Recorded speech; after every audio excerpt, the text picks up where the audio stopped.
नमस्कार. महाराष्ट्रातील संपूर्ण नगर पंचायती आणि नगरपालिकेची निवडणूक 3 डिसेंबर रोजी होणार आहे. महाराष्ट्रात सर्वत्र वेगवेगळ्या राजकीय समीकरणांना सुरुवात झालेली असतानाच फलटणच्या नगरपालिकेची सातारा जिल्ह्यातील अतिशय लक्षणीय आणि लक्षवेधी निवडणूक म्हणून रंगात आलेली आहे, गाजत आहे. त्याचं कारणही असे की राजकीय समीकरणामुळे वेगळ्या पद्धतीने या निवडणुकीकडे पाहिलं जाते. महायुतीचे 3 पक्ष महाविकास आघाडीमध्ये झालेली फुटतूट आणि त्या महाविकास आघाडी महायुतीची नावाला राहिलेली असताना एका बाजूला माजी खासदार रणजितसिंह नाईक निंबाळकर यांचा भाजप आणि राष्ट्रवादीच्या ताकदीने निवडणूक लढत आहे, तर दुसऱ्या बाजूला सक्रिय असणारा मागील 30-32 वर्ष फलटण नगरपालिकेत अबाधित सत्ता असणारा राजेगट, त्या राजेगटाने तिथल्याच एकनाथ शिंदे शिवसेना गटात प्रवेश केल्यामुळे त्याला प्राप्त झालेलं एक वेगळं स्वरूप आणि त्याच्याच बरोबर त्यांच्या एकनाथ शिंदेच्या शिवसेनेबरोबर कृष्णा भीमा आघाडी आणि त्याच्याच बरोबर काँग्रेस पक्ष अशी वेगळी समीकरणं बदलल्यामुळे नक्की या निवडणुकीचं स्वरूप कोणतं, खासदार गट, राजेगट किंवा पक्षाच्या अंतर्गत कलहामुळे होणारी निवडणूक, या वेगवेगळ्या अँगल्सने भूमिकेतून त्याच्याकडे पाहिलं जाते. आज आपण आहोत फलटण येथे.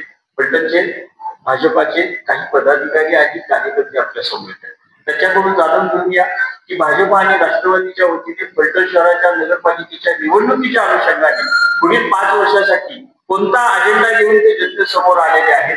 त्याच्याशी बातचीत करणारे आपल्या समोर आहेत माननीय जयकुमार शिंदे, सातारा जिल्हा भाजपाचे सरचिटणीस, तसेच फलटण येथील एक सक्रिय भाजपाचे युवा नेते, त्यांच्याकडे परंपरेने राजकीय वारसा आहे आणि फलटण शहराचं विजन असणार आहे. त्याचं कारणही असं आहे की शमशेरदादा नाईक निंबाळकर यांची उमेदवारी जाहीर करताना त्यांचे पिताश्री श्री दिलीपसिंह भैयासाहेब, थोडक्यात म्हणतात त्यांना भोसले, हे माजी नगराध्यक्ष होते आणि त्यांचा जो वारसा आहे, राजकीय वारसा म्हणजे एक राजकीय शिकवण आहे आणि ते भाजपामध्ये आता सक्रिय आहे. त्याचबरोबर रियाज इनामदार म्हणून येथील एक युवा कार्यकर्ते आहेत. अल्पसंख्याकांमध्ये त्यांचं चांगलं काम आहे, सामाजिक कार्य करत असतात आणि त्याच्या अनुषंगाने आज आपण त्यांच्याशी बातचीत करणार आहोत. आता प्रथम आपण भेटूया आपले जयकुमार शिंदे यांना. शिंदे साहेब नमस्कार. नमस्कार. आपलं सातारा न्यूज मध्ये स्वागत आहे. फलटण नगरपालिकेची निवडणूक आणि ऐन रंगात आलेली धुमाळी, आज तुम्हाला वेळ काढून माझ्यापर्यंत पोहोचावं लागलं, हरकत नाही.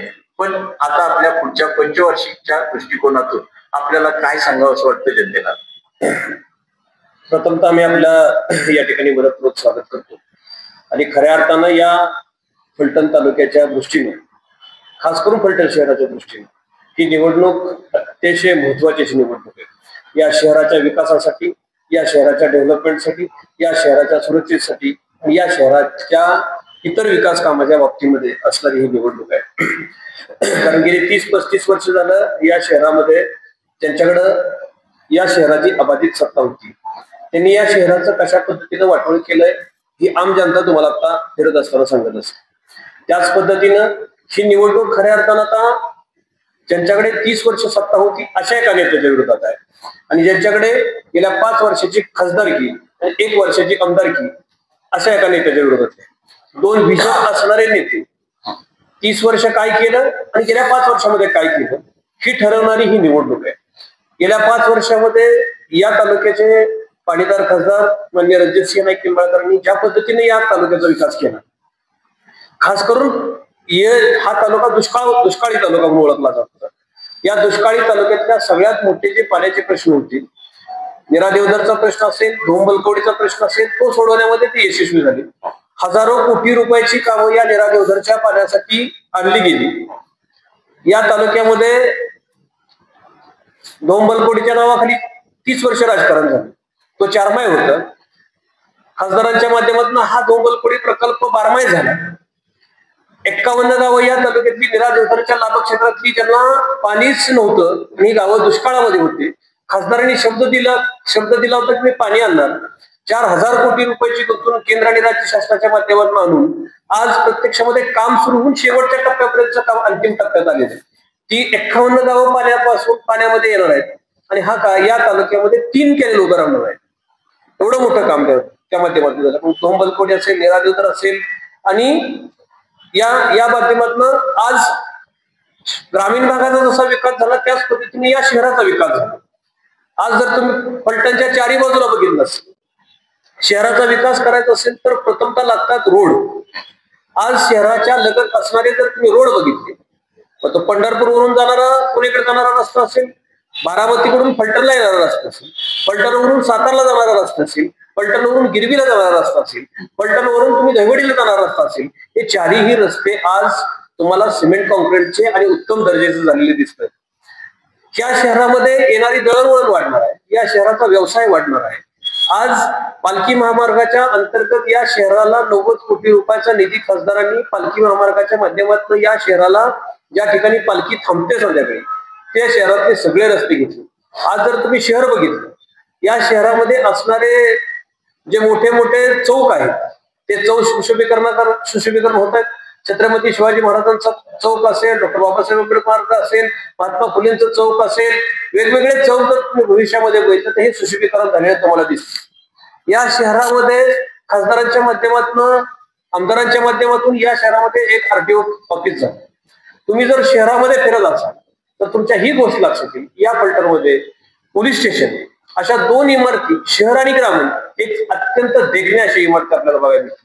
त्याचबरोबर कायम सातत्यानं या शहरातला पोलीस ज्याची वसाहत होती ती अतिशय पडलेली अवस्था होती, त्याची दयनीय अवस्था होती, ती आज वसाहत तुम्हाला चांगल्या पद्धतीची उभी राहताना दिसते. खासदारांच्याकडे विजन आहे का तर 100% ते विजन न काम करतात, ते कोणाचा दुस्साहस करत नाहीत. त्यांचं एकच वाक्य आहे की मला या शहराचा बदला घ्यायचा नाही, कोणाचा बदला घ्यायचा नाही, मला या शहराला बदलावा नाही. मग काय बदलाव असेल आज 5 वर्षात तुमचा काय आराखडा? आज जर शहराच्या बदलावाच्या माध्यमातून खासदारांनी या शहरामध्ये जे विकासाचं मॉडेल तयार केलेलं आहे, त्याच्यामध्ये शासकीय महसूल इमारती असतील त्या शहरामध्ये उत्तम असतील, क्रीडांगण असेल मुलांना खेळण्यासाठी उत्तम क्रीडांगण त्यांनी मंजूर करून घेतलेलं आहे. फलटणमध्ये ते क्रीडांगण मंजूर झालेलं आहे, त्याची वर्क ऑर्डर झाली. आज शहरामध्ये बाहेरची माणसं आपल्याकडे जर आली तर त्यांना पाहुणेरावळ्यांना न्यायला कुठं जागा नसते, काय बघायला नसतं, तारांगण उभा करतोय. अत्याधुनिक पद्धतीचं लोकांना ज्या ठिकाणी आपण एखादा पिक्चर बघायचं असेल, नाट्यगृह बघायला जायचं असेल तर ते नाट्यगृह या ठिकाणी आपण आता मंजूर करून घेतलेले. या शहरातल्या महिलांसाठी एक आतातून पद्धतीची जिम उभी राहते, या शहरातल्या मुलांच्यासाठी एक अभ्यासिका उभी राहते, या शहरातल्या पत्रकारांसाठी एक पत्रकार भवन उभं राहते, या शहरातल्या छोट्या मोठ्या ज्या गोष्टी आहेत, या शहरातले रस्ते असतील, जर तुम्ही रस्ते बघितले तर हे शहर तुम्हाला 1-2 महिन्यामध्ये 6 महिन्यामध्ये सगळ्या वर्क ऑर्डर झालेले आहेत. म्हणजे खासदार नुसतं बोलत नाहीत तर प्रत्यक्ष काम कधी सुरू करतात, वर्क ऑर्डर झाल्यानंतर सुरू करतात. अशा पद्धतीचं विजन असणारा नेता, त्या नेत्याच्या नेतृत्वाखाली या फलटण शहराची भारतीय जनता पक्ष असेल, भारतीय जनता पक्ष आणि राष्ट्रवादी पक्ष अजितदादा गट एकत्रित आम्ही ही निवडणूक लढतोय. 27-0 आणि नगराध्यक्ष पदाचं सीट हे विक्रमी मतानं सातारा जिल्ह्यामध्ये जर तुम्ही कानोसा घेतला तर सातारा जिल्ह्यामध्ये नगराध्यक्ष पदाचं सीट हे कमीत कमी 6 ते 7 हजार मताच्या फरकाने निवडून आलेलं दिसेल. आमचे 27 ते 27 नगरसेवक, भारतीय जनता पक्षाचे 20, राष्ट्रवादी पक्षाचे 7 हे तुम्हाला निवडून आलेले दिसतील. आणि भविष्यामध्ये 6 महिन्याच्या काळामध्ये फलटणच्या जनतेला माझं आव्हान आहे, खासदारांच्यावर तुम्ही विश्वास ठेवा. आज खासदारांनी या शहरामध्ये एक कोर्ट म्हणजे न्यायालयाची इमारत अतिरिक्त सर्व न्यायालय, दिवाणी न्यायालय आणि या पद्धतीचं उभं केलेलं आहे. या माध्यमातून जो काय विषय असेल, स्विमिंग टँक सारखे विषय असतील, हे सुद्धा जे विषय पुढच्या 6 महिन्यामध्ये, पुढच्या 5 वर्षामध्ये करायचं ते खासदारांनी निवडणुकीच्या अगोदरच या सगळ्या वर्क ऑर्डर करून घेतलेले आहेत. त्यामुळे तुम्हाला भविष्यामध्ये हे फलटण खूप चांगल्या पद्धतीने दिसेल. या शहराचे नगराध्यक्ष पदाचे जे उमेदवार आहेत, आदरणीय शमशेरसिंह नाईक निंबाळकर दादा, तुम्ही जर बघत असाल, तुम्ही शहराचा कानोसा घेत असाल तर तुमच्या असं लक्षात येईल की ते अत्यंत ग्रामीण, अत्यंत खाली जाऊन लोकांच्या सुखामध्ये, लोकांच्या दुःखामध्ये, लोकांच्या अडीअडचणीसाठी सातत्यानं धावून जाणारे शमशेर दादा तुम्ही बघितलेले. विरोधी पक्षनेता असताना त्यांनी केलेलं काम आपण बघतोय आणि त्या पद्धतीनं एक चांगलं विजन ठेवून या भारतीय जनता पक्षामध्ये जे काही प्रवेश झाले, जे काही नेते मंडळी आले, त्यांच्या मार्गदर्शनाखाली आदरणीय शमशेरदादा आणि त्यांची टीम एक चांगलं विजन, या चांगलं फलटणची बारामती करण्याचं जे स्वप्न रणजितदादांचे, ते स्वप्न ही मंडळी सगळी पूर्ण करतील. आमचे उमेदवार जर तुम्ही बारकाईने बघितले, अत्यंत उच्च शिक्षित आहेत, अत्यंत चांगलं काम करणारे आहेत, काही अनुभवी नगरसेवक आहेत की ज्यांनी 24/7 असं काम करणारी काही मंडळी याच्यामध्ये, आणि सातत्यानं छोट्या मोठ्या लोकांसाठी झटणारी ही मंडळी या शहरामध्ये आमचं काम बघतायत. मला प्रश्न असा एक आपल्याला विचार असं वाटतो की आता तुम्ही एवढं सगळं सांगता की एवढे वर्क ऑर्डर्स आहेत, एवढं आहे, तर सत्ता तर तुमचीच आहे, तर तुमचे मुख्यमंत्री माननीय देवेंद्रजी या सर्व तुमच्या विकास कामांना योग्य वेळी योग्य निधी देणार का? गेल्या 15 दिवसापूर्वीच मुख्यमंत्र्यांची सभा झाली. तुम्ही ऐकलं असेल, ज्या ज्या मागण्या खासदार साहेबांनी व्यासपीठावर आणि आमदार साहेबांनी व्यासपीठावर जेवढ्या मांडल्या त्या सगळ्या त्याला मंजुरी आम्ही भविष्यामध्ये देऊ. म्हणजे इव्हन या शहरामध्ये विमानतळ होईल की नाही याचा सुद्धा त्यांनी उल्लेख केला. जर तो नियमामध्ये बसत असेल विमानतळासाठी सुद्धा योजना या ठिकाणी विमानतळ सुद्धा पलटणमध्ये होईल. पण नगरपालिकेमध्ये हजारो कोटी रुपयाचा आताच खासदारांना आम्हाला नगरपालिका जिंकायच्या अगोदरच हजारो कोटी रुपयाचा निधी दिलाय आणि निवडून आल्यानंतर ते 100% ते आम्हाला निधी देतील. आणि ह्या शहरामध्ये कोणतंही विकासाचं छोटं मोठं काम सुद्धा या शहरात राहणार नाही. महिलांच्या सुरक्षेचा प्रश्न असेल, आरोग्याचा प्रश्न असेल, हे छोटे विषय हे तर नगरपालिकाच करत असतो. परंतु केंद्र आणि राज्य शासनाकडनं ज्या ज्या काही योजना असतील, पंतप्रधान आवास योजनेपासून ज्या काही योजना असतील, केंद्राच्या आणि राज्याच्या योजना आणण्याचं काम केंद्रातून माझे खासदार रणजितसिंह नाईक निंबाळकर त्यांचा तुम्ही सगळ्यांना माहिती आहे, केंद्रामध्ये त्यांचा रेपो खूप चांगला आहे, राज्यामध्ये खूप चांगला आहे. अजितदादा या राज्याचे उपमुख्यमंत्री आहेत, आमदार आपले राष्ट्रवादीचे आमदारांच्या माध्यमातून त्यांचाही खूप मोठा आहे. आज फलटणमध्ये आमदारांच्या माध्यमातून 18 कोटी रुपये हे निवड एसटी स्टँडसाठी मंजूर करून आणलेले आहेत. तर तुम्ही एसटी स्टँड बारामती सारखं बघितलंय, तेच एसटी स्टँड भविष्यामध्ये फलटणमध्ये तुम्हाला झालेलं दिसेल. अशी खूप विकासाची कामं या माध्यमातून केली जातील अशा मला अपेक्षा आहे. आणि फलटणची सुज्ञ जनता आहे की गेल्या 30 वर्षामध्ये त्यांच्या हातामध्ये सत्ता देऊन लोकांनी बघितलेलं आहे. गेल्या 5 वर्षामध्ये खासदारांच्याकडे सत्ता देऊन लोक आज बघतायत. आमदार 1 वर्ष पूर्ण झालेले त्यांच्या काळामध्ये केलेलं काम आहे. लोक कसल्याही भूलथापाला बळी पडणार नाहीत असं मला स्वतः व्यक्तिगत वाटतं. आपण आता याबाबत बोलला की सर्व गोष्टी म्हणजे विकसित करणार आहोत, तर 5 वर्षानंतर हा आपण मांडलेला सगळा प्रस्ताव पाठवण्यात पुरा होईल. तर हे सगळं विजन घेऊन तुम्ही आज जनतेसमोर जात आहात, जनतेने काय प्रतिसाद तुम्हाला देतात? कारण हा प्रश्न विचारण्याचं कारण माझं असं आहे की मागील 1-1.5 महिन्यापूर्वी फलटण शहर संपूर्ण महाराष्ट्र राज्याच्या राजकीय आणि सामाजिक पटलावर एक गाजत होतं म्हणण्यापेक्षा सर्वत्र माहित होतं की ते असे घडले. तर त्याच्या अनुषंगाने तुम्हाला काय असं प्रतिसाद कसा मिळतो? पॉझिटिव्ह मिळतोय का, म्हणजे सकारात्मक आहे का नकारात्मक आहे? घटना दुर्दैवी होती, ठीक आहे. लक्षात घ्या, फलटणच्या जनतेला हे सगळं माहित होतं. हे कोण करतंय, कुणी षडयंत्र खासदारांच्या विरोधामध्ये रचलं, आणि हे मी सांगायची गरज नाही. खासदारांनी 10,000 लोकांच्या समोर महाराष्ट्रातली पहिली लाईव्ह पत्रकार परिषद घेऊन या सगळ्या गोष्टीचं खंडन केलं. घडलेली घटना दुर्दैवी होती का? तर 100% दुर्दैवी होती. त्याच्यामध्ये आमचा कुठलाही सहभाग त्याच्यामध्ये नव्हता. परंतु फलटण शहर बदनाम करण्याचं ज्यांनी काम केलं, आज शहरातली जनता छोट्यातला छोटा माणूस सुद्धा म्हणतो की फलटणचं बदनाम ज्यांनी केलं त्यांना आम्ही खरा देणार नाही. म्हणजे ह्या गोष्टीचं जे भांडवल झालं विरोधकांच्या ते तुमच्यासाठी सकारात्मक झालं असं तुम्हाला? सकारात्मक नाही, पब्लिक जनतेला हे कदापि मान्य नाही. खासदार रणजितसिंह नाईक निंबाळकर असं करूच शकत नाही हे लोकांना माहित असल्यामुळं लोकांनी ह्या गोष्टीकडे फार दुर्लक्ष केलं. आणि आज जनता त्याच माध्यमातून परत एकदा शहरामध्ये मी मगाशीच बोलत सांगितलं की आमचा नगराध्यक्ष पदाचा उमेदवार या जिल्ह्यामध्ये हायेस्ट विक्रमी मतांनी निवडून येणार. आमचे सदस्य सगळे नगरसेवक हे हायेस्ट मतांनी निवडून येणार. विरोधकांची एकही सीट निवडून येणार नाही, मी खात्रीला एक सांगतो. कारण आज जनतेचा कानुसार आम्ही गावागावात वाडावाडामध्ये घराघरामध्ये घेतोय. जे विरोधी गटाची लोक आहेत ते सुद्धा म्हणतात की आम्हाला एकदा सत्ता तुमच्या ताब्यात देऊन बघायची आहे. हे लक्षात घ्या. बाबा नमस्कार. आपल्या सभेत आहे भाजपाचे सक्रिय युवा नेते म्हणून त्यांच्याकडे पाहिले जातात आणि भाजपाच्या पक्षाच्या ध्येय धोरणानुसार त्या भाजपामध्ये जे काही प्रत्येक पक्षाची कार्यकर्ते घडवण्याची ताकद असते, ध्येय धोरण समजून देण्याची ताकद, त्या ध्येय धोरणानुसार आज हे भाजपामध्ये कोणतेही पत्र घेता युवा नेते म्हणून कार्य करतात. त्यांचा जनसंपर्क जनरेशन झेडची चांगला आहे. आणि ही जी युवा पिढी आहे, आता या युवा पिढीच्या अनुषंगाने पुढच्या 25-30 वर्षाच्या विकासाच्या अनुषंगाने फलटण शहर या नगरपालिकेच्या ह्याच्या निवडणुकीच्या माध्यमातून तुमचं विजन काय, आपल्या पक्षाचं आणि तुमचं वैयक्तिक मत सांगायचं? गेल्या आता 35-30 वर्ष आपण जर बघितलं तर अवस्था काय झाली शिंदे साहेबांनी तुम्हाला आता सांगितलं. पण ऍज मला असं वाटतं की युवक म्हणून किंवा येणारी जेनझी किंवा येणारं नवीन जनरेशन म्हणून जर आपण जर विचार केला तर आज मुलांना मुली द्यायला इथं तयार होत नाहीत पालक कित्येक.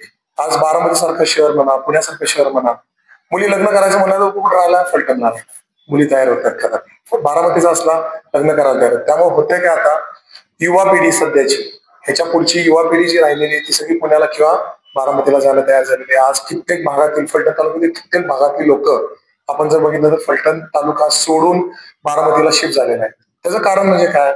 एज्युकेशन असेल, रस्त्याची दिंड्या अवस्था असेल, गटराची अवस्था. आज आज बघायला गेलो आपण तर आम्ही आता फिरतोय प्रत्येक वॉर्डामध्ये, गटराची अवस्था बघितली तर भयंकर झालेली आहे. गटराला चेंबर नाहीये, लोकांना पाणी सोडायला कुठेही चान्स मिळाला नाही. लोकांचं पिण्याचं पाणी गटरामध्ये मिक्स होतं, गटराचं पाणी पिण्यामध्ये मिक्स होतं. आज अशी अवस्था झालेली आहे. आपण जर बघितलं 130-135 कोटीची भुयारी गटराची योजना गेले 4 वर्ष झालं आपण बघतोय काम चाललेलं होतं. ती कुठे गेली? एकही घराचं कनेक्शन त्या पाईपला कनेक्शनला जोडलेलं नाही भुयारी गटराला. 130 कोटी आपण जर विचार केला तर सगळे सत्ताधाऱ्यांनी खाल्लेले आहेत. अशी परिस्थिती आहे. आज नाही म्हणलं तर स्मशानभूमी, म्हणजे एवढं सगळं सहन केलं तर फलटणकरांना शेवटी स्मशानभूमीचा जरी विषय म्हणलं की बाबा शेवटचा जरी दिवस चांगला यावा, पण स्मशानभूमीची दिन अवस्था जर आपण बघितली तर भयंकर अवस्था झाली आहे. स्वच्छता नाहीये, झाडं वाढलेली आहेत. आम्ही स्वखर्चाने परवा स्वच्छता स्मशानभूमीची करून घेतली. फलटण एकेकाळी असलेला सांस्कृतिक वारसा आपण जर बघितला तर सत्ताधाऱ्यांनी या 30-35 वर्षात सांस्कृतिक भवन असलेलं एक नाटक कुठल्याही प्रकारचं झालेलं नाहीये. दिलीपसिंह भोसले बाळासाहेबांनी आज सुरू केलेलं फलटण फेस्टिवल त्यामुळे बंद पडले. कुठेही ग्राउंड मिळालेलं नाहीये. सांस्कृतिक भवनाची अवस्था जर आपण बघितली, मी व्हिडिओ तयार केला, आपण पोस्ट करूयात. पण सांस्कृतिक भवनाची अवस्था जर तुम्ही बघितली, तुम्ही म्हणाल काय अवस्था केलेली आहे. त्याला 4 कोटी रुपये मागच्या 2 वर्षांपूर्वी मंजूर केलेले इंटेरियरचं कामं करण्यासाठी, खुर्च्यांची दुरुस्ती करण्यासाठी मंजूर झालेले पैसे कुठं गेले? सांस्कृतिक भवनाचं काम हे झालेलं नाही. आज तिची अवस्था आहे. आपण जर बघितलं पिण्याच्या पाण्याचा टँक, त्याचाही मी व्हिडिओ आज कंपॅरिझन मध्ये केलेला होता. पिण्याच्या पाण्याची अवस्था टोटल टँकची जी सिस्टीम आहे ती टोटल बंद आहे. शेजारी कचरा डेपो आहे. पक्षी कचरा डेपो मधनं घाम उचलतात, टँक मध्ये टाकतात. रात्री दारूच्या पाट्या तिथे साधतात.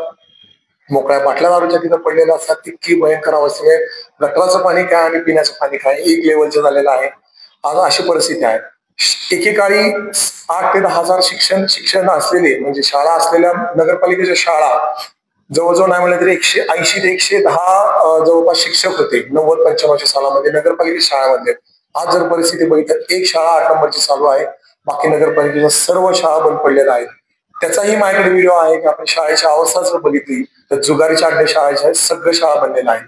त्याचाच दुसरा पर्याय म्हणजे सत्ताधाऱ्यांनी काय केलं, फलटण एज्युकेशनच्या मार्फत स्वतःच्या शाळा केल्या, 24-24 हजारच्या फी केल्या आणि लोकांना अडचणीत पाडली. पण नगरपालिकेच्या शाळा या कधी जिल्हा परिषद शाळा कधी चालून गेल्या नाहीत. आज जर आपण बघत असलो तर जसं मी तुम्हाला म्हटलं की कित्येक स्टुडंट्स, जवळजवळ 700-800च्या वर स्टुडंट्स, 1000च्या आसपास स्टुडंट्स आज फलटण मधून बसनी धक्के खात बारामतीला जातात. 1 तास त्यांना बारामतीला पोहोचायला लागतो, 1 तास त्यांना परत बारामतीला यायला लागतो, दिवसभर एज्युकेशन. अशा हेक्टिक शेड्यूलमध्ये ते जाणं आणि एज्युकेशन घेणं आहे. पण दैनंदिन तुमची जर परिस्थिती बघितली एज्युकेशनची तर भयंकर परिस्थिती बेकार झालेली आहे. तर सत्ताधाऱ्यांनी 35 वर्षात केलं काय ह्याचा खूप मोठा प्रश्न आपल्या समोर उभा राहतो. आता मला काय म्हणायचं, जर या गोष्टी तुम्ही आता मांडल्या शाळेच्या शैक्षणिक संदर्भात, अतिशय उच्च शिक्षित झालेले आपल्या फलटण तालुक्यातील मुलं अगदी पुणे, मुंबई, बेंगलोर इथे मेट्रोपॉलिटन सिटी जॉब करतात. उद्योजक व्यवसाय चांगली पुण्यात जाऊन बारामतीत जाऊन उद्योग व्यवसाय करतात. मग ही वेळ जर अशी येत असेल तर हे थांबवायचं असेल, एज्युकेशनल क्वालिटी, एज्युकेशनल आणि बिझनेस क्वालिटी इम्प्रूव्ह करायची असेल आपल्याला, तर यासाठी फलटणच्या विकासाचा कोणता वेगळा पॅटर्न आहे की वेगवेगळे उद्योगधंदे वगैरे असं काही आपण विजन घेऊन आलेलं आहे पाहिजे. तर आपण जर एकेकाळी बघितलं 2007च्या आसपास बारामतीमधनं कित्येक मुलं फलटणला शिकायला यायची. तेवढा एज्युकेशनचा दर्जा सुंदर होता. 2000 नंतर, 2005, 2010 नंतर हा दर्जा ढासळायला लागला. आज आपण बघतो की ऍडव्हान्स एज्युकेशन मध्ये जेएनसी एज्युकेशन 2000 साल नंतरची जी पिढी आहे त्याला आर्टिफिशियल इंटेलिजन्स आलेला आहे, कम्प्युटरायझेड कोर्सेस आहेत. तुम्ही जर बघाल तर कित्येक कोचिंग क्लासेस चालू बारामतीमध्ये सुरू झालेला आहे. हे कोचिंग क्लासेस किंवा आर्टिफिशियल इंटेलिजन्सचे कोर्सेस एज्युकेशन मध्ये त्याचा एक कोर्स घेणे, एज्युकेशनला एक वेगळ्या लेवलचा दर्जा घेणे खूप गरजेचं आहे. दादानी जी विजन आणली, रणजितदादांची विजन आणलेली आहे, ज्यामध्ये आर्टिफिशियल इंटेलिजन्सचे कोर्सेस, ऍडव्हान्स ट्रेनिंग, कम्प्युटरायझेशन, जिथं दुनिया चालली त्याचा कोर्सचा आपल्याला निश्चित फायदा घेऊन ऍडव्हान्स कोर्सेस आणून मुलांना आपल्याला युज करून द्यायला लागेल, जेणेकरून फलटणमध्ये तुम्ही जसं म्हणलं तसं फलटणमध्ये टॅलेंट आहे, पण तो टॅलेंट बाहेर जाऊन सेटल न होता तो फलटणमध्ये त्याचा कुठेतरी उपयोग झाला पाहिजे, तर फलटणच्या वाढीसाठी त्याचा नक्कीच फायदा झाला पाहिजे. त्या दृष्टीने आपल्याला काम म्हणजे करण्याचं पेशंटचं नाव म्हणून ओळखलं जात आहे. बरोबर.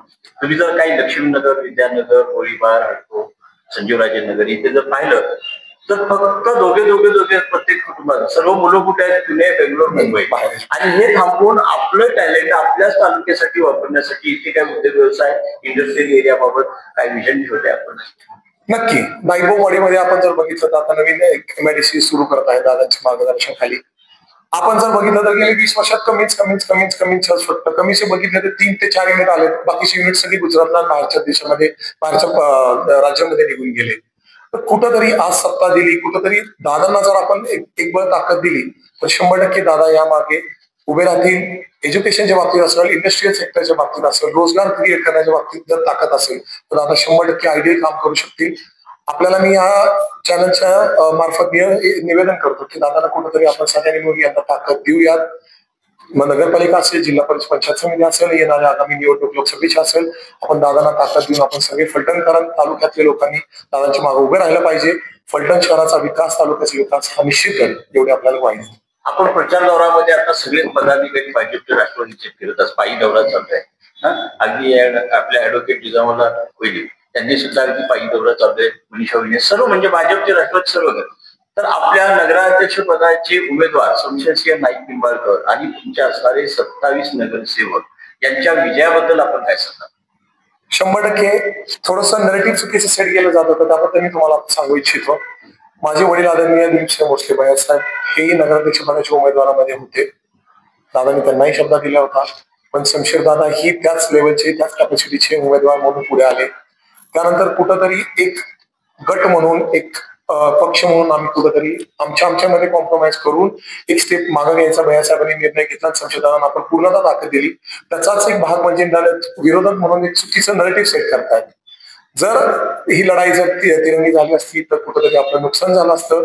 आपला फायदा आपल्या नुकसानाचा न विचार करता भैयासाहेबांनी एक शहराचा कुठंतरी विकास होईल एकत्र येऊन अशा दृष्टीने नियोजन आणि त्याचा फ्युचर बघून, विजन बघून कुठंतरी एक पाऊल मागे घ्यायचा प्रयत्न केला आणि तो मागे घेतला साहेबांनी.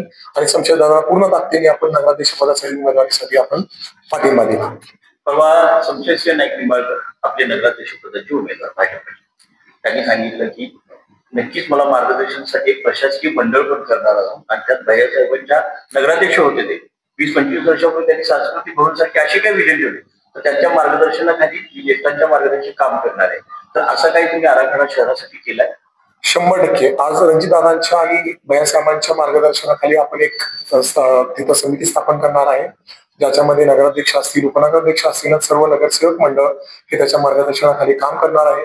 ज्यामध्ये भैयासाहेब रणजितदादांच्या मार्गदर्शनाखाली आपण नवीन विजन्स, नवीन डेव्हलपमेंट, नवीन कामाचा आराखडा हा आखला जाणार आहे आणि पूर्ण कमिटी मिळून आपण ते काम करणार आहोत फलटण शहरासाठी. जयकुमारजी, आपल्यासाठी आपला छोटासा प्रश्न आहे. आता यांनी जे काही आश्वासित केलं, तुम्ही मगाशी आश्वासित केलं फलटणच्या जनतेला विकासाच्या बाबत, तर या विकासाच्या ज्या काही संकल्पना तुम्ही घेऊन उभा राहिला तर त्याच्यातून जनतेचा प्रतिसाद आपल्याला काय आहे? खूप छान.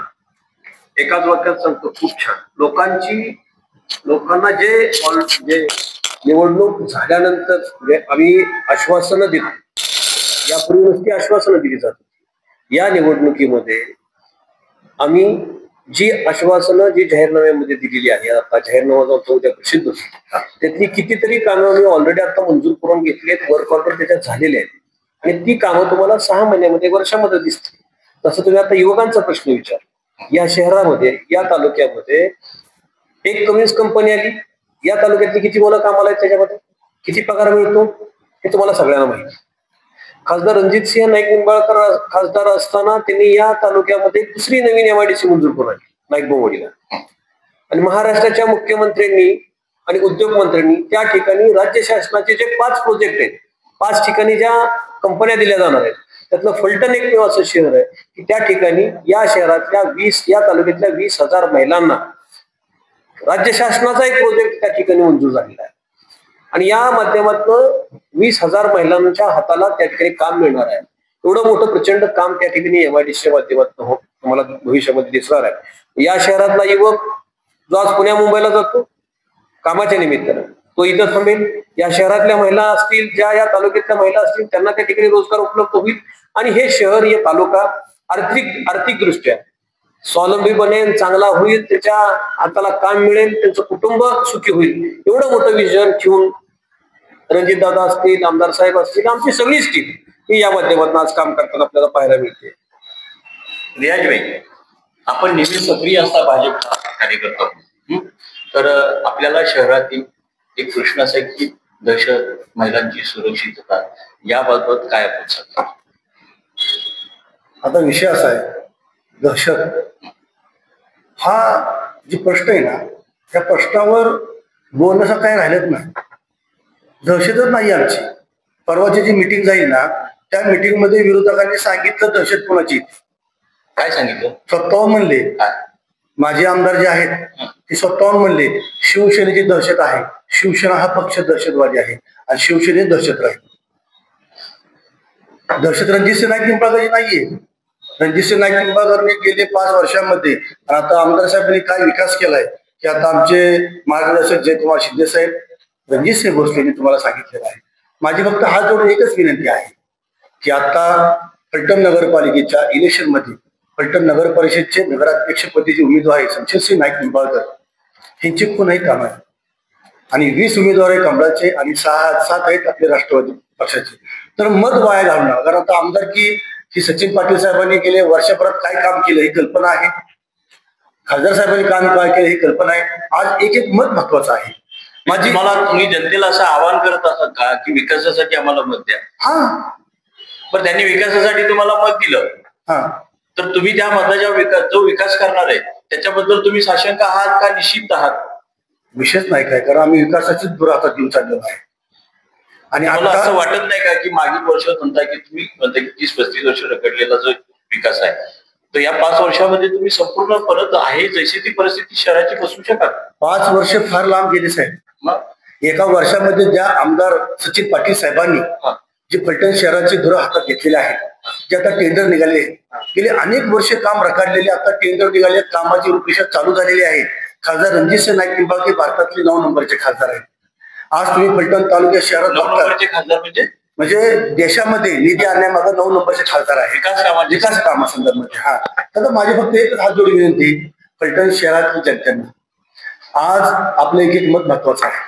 जे 27 उमेदवार आहेत त्या उमेदवारांना त्यामध्ये 7 घड्याळचे उमेदवार आहेत अजितदादा पवार गटाचे आणि 20 उमेदवार हे कमळ चिन्ह आहे.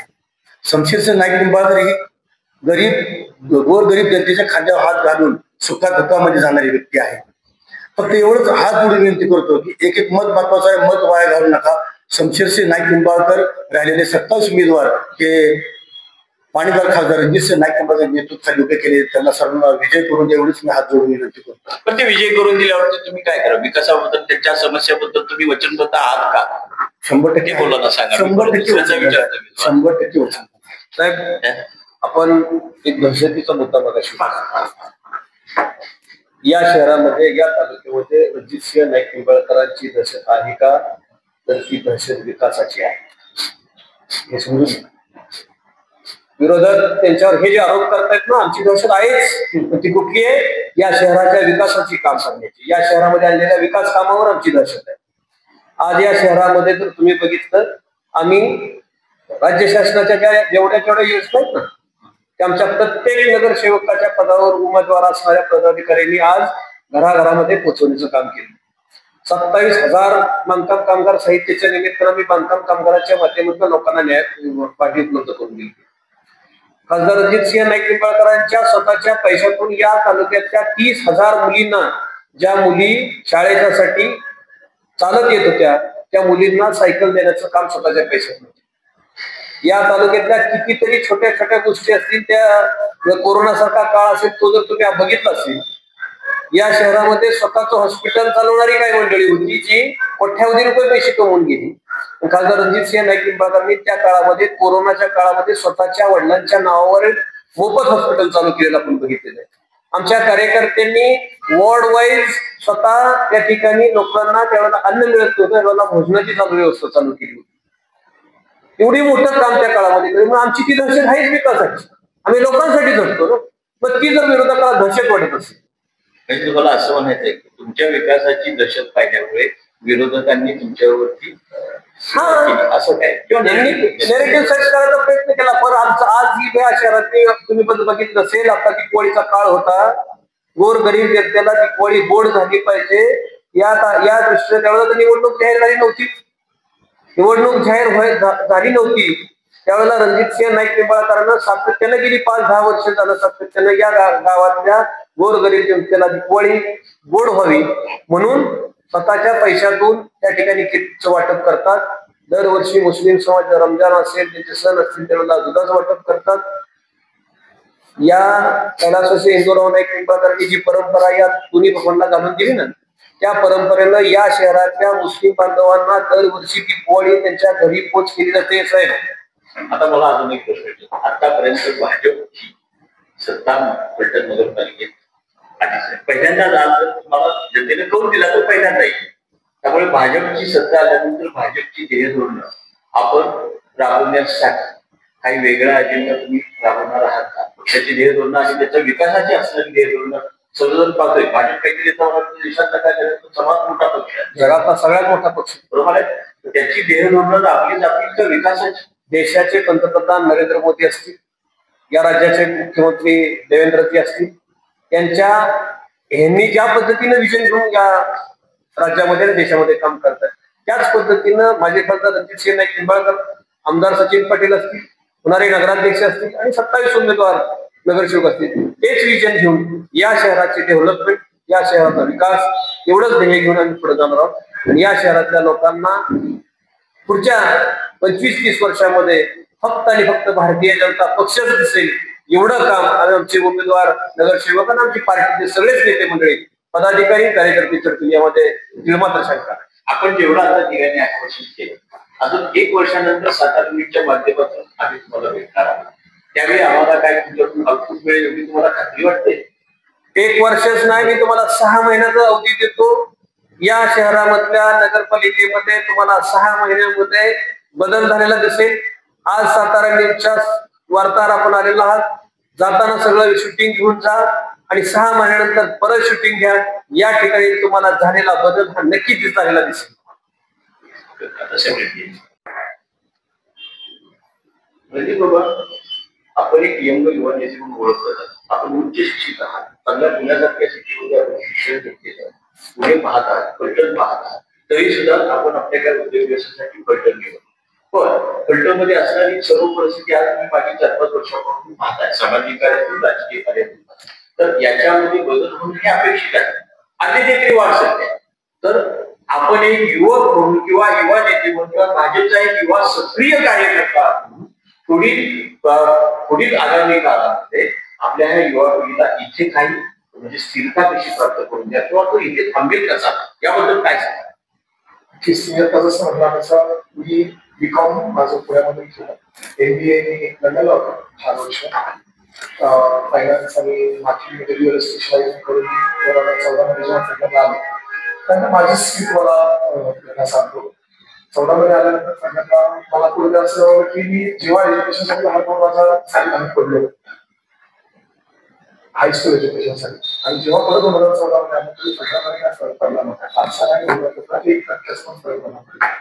कुठंतरी त्यानंतर 2-3 वर्ष मला माझं ते समोर त्यामध्ये मी पुढे गेलो. त्यानंतर असं जाणवलं की आज आपण ज्या प्रकारावर विश्वास ठेवलाय त्याच्यावर असाच विश्वास ठेवला माझ्यासाठी लोकांनी, तर आपण फलटण शहराचा काही होऊ शकत नाही. त्याचाच एक भाग म्हणून मी 2023 दादांच्या मार्गदर्शनाखाली भाजपमध्ये प्रवेश केला. दादांचे विजन, दादांचं असलेलं माइंडसेट, दादांचं असलेलं एक ड्रीम आपण जे म्हणू शकतो, एक स्वप्न फलटण शहरासाठी, फलटण तालुक्यासाठी, हे मी सगळं समजून घेतल्यानंतर आज माझ्यासारखा युवक जेव्हा दादांबरोबर लागू शकतो किंवा मी सर्व फलटण तालुक्यातील युवकांना एक एनकरेजमेंट किंवा एक आव्हान करू शकतो की मी जेव्हा अभ्यास करून दादाच्या बरोबर येऊ शकतो तर आपण ही येऊ शकता. आपण एक युवकांची टीम बनवून फलटण शहर, फलटण तालुक्यासाठी खूप काम करू शकतो. एक फलटण एक नेक्स्ट लेवलला, बारामतीच्या लेवलला नक्की घेऊन जाऊ शकतो. यामध्ये कुठली इतर नाहीये आणि आपण युवकांनी नसावं असे आज माझं जाहीर. पक्षाने तर भविष्यात तुम्हाला फलटण किंवा फलटण तालुक्यासाठी काही जबाबदारी सोपवली, तर आपण एक परदेशातून शिक्षण घेऊन येतो. काही विजनाचं काही कराल का? कारण मी स्वतः आता पत्रकार आहे, पण मी सुद्धा आणि कन्स्ट्रक्शन या व्यवसायात मी पाहिजे. तर ज्यावेळी 2007 मी जेव्हा इथून परत आलो की आजपर्यंत देशाची परिस्थिती, तर आताची तुम्ही जी परिस्थिती मांडली, जसं तुम्ही म्हटलं तसंच मी पण ते अनुभवते, पत्रकार म्हणून अनुभवते. आणि तर ह्या सगळ्या गोष्टी होत असताना ह्या युवकांना सगळ्या गोष्टी मांडत आहात, तर वेगळं असं काय तुम्हाला वाटतं आता विचारलं? एज्युकेशनच्या दृष्टीने मी मगाशीच तुम्हाला सांगितलं की आज आपल्याला इनोव्हेटिव्ह काम एज्युकेशन मध्ये खूप मोठ्या प्रमाणात करता येईल. तसं मगाशी सांगितलं तसं MIDCच्या मार्फत 5 मोठ्या युनिव्हर्सिटीज फलटणमध्ये येत आहेत. एज्युकेशन मध्ये काय कॉलेजेस म्हणजे काय वाटतं आपल्याला तालुक्याला कुठपर्यंत हातभार किती कालावधीत होईल असं वाटतं? नक्की 5 वर्षाच्या कालावधीमध्ये 100% दादा हे त्या मार्गस्थानावर आहेत, त्यावर प्रयत्न खूप मोठ्या प्रमाणात चाललेला आहे. दादांनी जी ती विजन बघितलेली की मगाशी मी जसं सांगितलं तसं युवकांनी फलटण शहर, फलटण तालुका किंवा आपलं गाव सोडून कुठे बाहेर जाऊ नये, ह्या मार्फत ह्या प्रोसेसच्या मार्फत दादांनी नक्की एक मोठी विजन ठेवलेली आहे. त्याच्यावर युवकांनी विश्वास ठेवा. लवकरात लवकर आम्ही त्यावर काम करत आहोत आणि तुम्हाला कुठेही डिसअपॉइंटमेंट होणार नाही. आमची जबाबदारी नक्की राहील का? तर मंडळी, फलटण नगरपालिकेची निवडणूक आणि फलटण एक सुसंस्कृत, शांत, आध्यात्मिक, कल्चर आणि सर्वात मोठं म्हणजे एज्युकेशनली फुल ऍक्टिव्ह असणारे हे गाव. इथे असणारी युवा पिढी अतिशय जागृत शिक्षित. आज फलटण शहरातून, फलटण तालुक्यातून उच्च शिक्षित अधिकारी आहेत, IAS अधिकारी सुद्धा रिटायर झालेले आहेत. म्हणजे 25-30 वर्षापूर्वी, 40 वर्षापूर्वी IAS अधिकारी इथे घडले.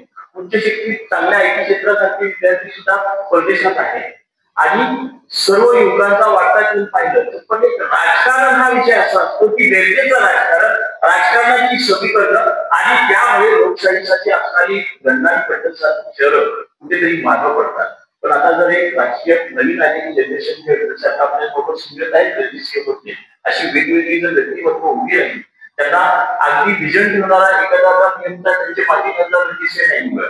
शैक्षणिकदृष्ट्या तुमच्यापेक्षा थोडे कमी आहे, पण एक विजन किंवा एक थोडासा अभ्यास केला तर एक राजकीय नेतृत्व सुद्धा घडू शकतो. शैक्षणिक अभाव असू दे, वसंतदादा पाटील चौथी बसू दे, मुख्यमंत्री पद झाले, पण अशी जर कुठेतरी राजकीय महाविकास शैक्षणिक पात्रता झाली तर विकास हा नक्की होऊ शकतो. एकंदरीत या चर्चेतून दिसून येत आहे. तर भाऊया आगामी फलटण नगरपालिकेच्या निवडणुकीमध्ये आता जनता कसा करून देते आणि जनतेला अपेक्षित असणारं फलटण सत्ता ज्याची एक तो कसा घडवतोय ते आपल्याला 3 तारखेनंतर पाहायचं आहे. तोपर्यंत आपण पाहूया रोजच्या रोज घडामोडी आणि 3 तारखेच्या निकालानंतर नक्कीच आपण नवीन नगराध्यक्ष आणि नगरसेवकांना भेटणार आहोत. जनतेच्या वतीने भेटून साताराच्या माध्यमातून त्यांना पुढील पंचवर्षी कार्यकाळ विचारणार. नमस्कार, मी राजेबाबू, सातारा न्यूज फलटण. आपल्या तालुक्यातील जिल्ह्यातील बातम्या सर्वप्रथम पाहण्यासाठी आजच सातारा न्यूजला YouTube चॅनलवर सबस्क्राईब करा, लाईक करा, शेअर करा आणि बेल आयकॉन प्रेस करायला विसरू नका.